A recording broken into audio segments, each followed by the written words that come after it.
Olá! Hoje a gente vai mergulhar fundo no que realmente é a ciência da computação. E para guiar a gente nessa, vamos usar o livro Computer Science and Overview. O objetivo aqui é entender aquele conceito que é a espinha dorsal de todo esse campo, sabe? Aquela peça que conecta o hardware que a gente toca com as ideias mais abstratas que a gente pode imaginar.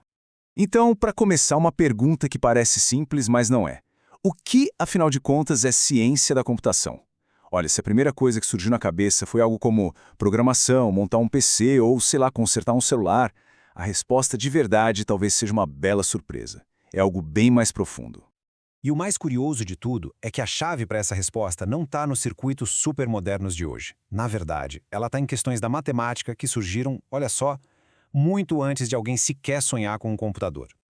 Vamos direto ao ponto sem enrolação. A ciência da computação, na sua essência, não é sobre computadores. Essa é a primeira grande ideia que a gente precisa entender. É melhor pensar nos computadores como se fossem as ferramentas da área e não o objeto principal de estudo. E aqui está, a tese central do livro, a grande sacada. O verdadeiro coração da disciplina é o estudo de algoritmos. É esse conceito que amarra tudo, que vai desde a teoria mais abstrata possível até o hardware mais concreto que existe. Ok, se os algoritmos são o centro de tudo, a gente precisa ter uma definição bem clara do que eles são, certo?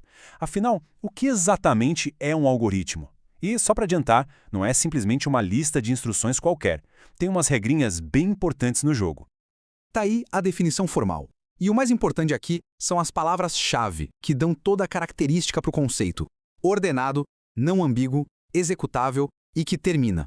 Cada uma dessas palavras tem um peso enorme. Vamos entender o que cada uma significa na prática. Primeiro, ordenado. Isso quer dizer que a sequência importa, e muito. É como uma receita de bolo, não dá para colocar a cobertura antes de assar a massa. Segundo, não ambíguo. Cada passo tem que ser cristalino, sem margem para dúvida ou interpretação. E terceiro, executável. As instruções precisam ser coisas que dá para fazer de verdade. E por último, mas não menos importante, o processo termina. Ele precisa ter um fim. Não pode ficar rodando para sempre sem parar. Esses são os pilares que sustentam o algoritmo. Agora a gente chega num ponto que é, olha, crucial. É fundamental separar a ideia de um algoritmo da sua representação, ou seja, o conceito abstrato da sua forma escrita, física. São duas coisas bem diferentes. Pensa assim, ó. O algoritmo é a ideia abstrata, o conceito. A representação é a receita no papel, a fórmula matemática, o código. Por exemplo, o método para converter Celsius em Fahrenheit. Essa é a ideia, esse é o algoritmo. Agora, a fórmula F igual a 9/5 C mais 32, ou um programa que faz esse cálculo, ou até um circuito eletrônico, tudo isso são só representações diferentes do mesmo algoritmo. E é justamente entender essa diferença que mostra por que os algoritmos são tão, mas tão importantes. Eles são, na verdade, a fundação teórica em cima da qual todo o campo da computação foi construído. A história não deixa mentir. Lá nos anos 30, muito antes dos computadores existirem, matemáticos como Kurt Gödel já estavam quebrando a cabeça para entender os limites do que poderia ou não ser resolvido com processos passo a passo, ou seja, algoritmos. Esse trabalho teórico deles abalou a matemática e plantou as sementes do que a gente hoje chama de ciência da computação.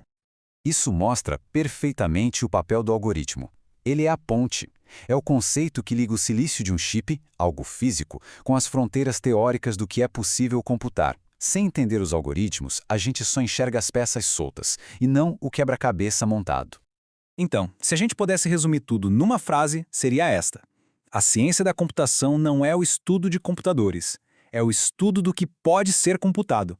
Não é sobre as máquinas, mas sim sobre o que fundamentalmente essas máquinas são capazes de fazer. É o estudo da própria computabilidade.